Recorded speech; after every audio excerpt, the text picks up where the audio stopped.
So the question is, I applied for my sister a couple years ago for a green card. I filed the I-130, and now my sister is married and has children.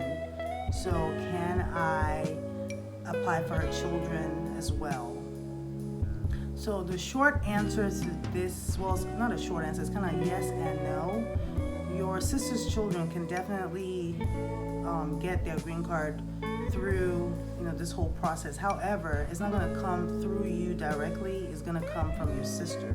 So when your sister receives her visa or notice from NBC and she's starting her application, at that point she can then add her children as derivatives.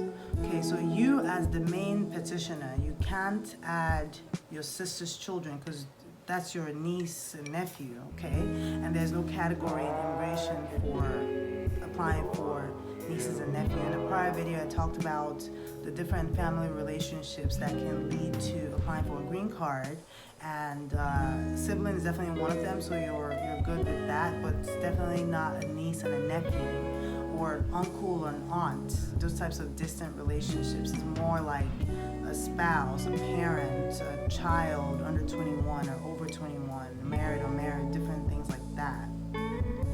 But definitely not your nephews or your nieces. So here, your nieces and nephews can be added to the application, but it can be added after your sister is applying for hers and she adds them as her dependents, as her children, okay? Hope that answers your question. If you are not sure how to do this, contact me.